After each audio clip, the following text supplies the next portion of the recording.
ఇక వచ్చే 5 ఏళ్లు చిట్టినాయుడికి ఆయన బృందానికి సినిమా చూపెట్టే బాధ్యత తనదని కేటీఆర్ అన్నారు. వర్ధనపేట నియోజకవర్గ బీఆర్ఎస్ పార్టీ ముఖ్య కార్యకర్తల సమావేశంలో వర్కింగ్ ప్రెసిడెంట్ కేటీఆర్ పాల్గొన్నారు. తమ కార్యకర్తలను ఇబ్బందులు పెట్టిన ఏ ఒక్కరిని వదలనని హెచ్చరించారు. రిటైర్ అయినా, పారిపోయినా, సప్త సముద్రాలు దాటినా లాక్కొచ్చి తమ ముందు నిలబెడతానని కేటీఆర్ మాటిచ్చారు. 5 ఏళ్లు మనల్ని ఇబ్బంది పెట్టినోళ్లను మర్చిపోమని, తమతో నిలబడినోళ్లను మర్చిపోమన్నారు. తాను కేసీఆర్ సారంత మంచోడి కాదని ఎవరిని విడిచిపెట్టేది లేదన్నారు.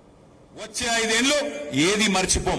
మనని ఇబ్బంది పెట్టినోని మర్చిపోం, మన మీద కేసులు పెట్టినోని మర్చిపోం, అట్లాగే మనతో నిలబడ్డోళ్ళని కూడా మర్చిపోము.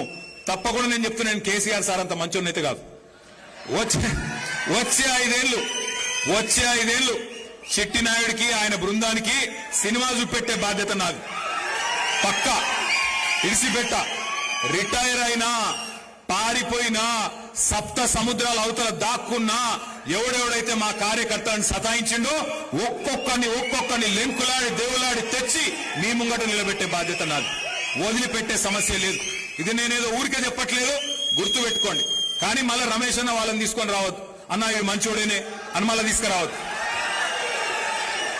వచ్చే 5 ఏళ్లు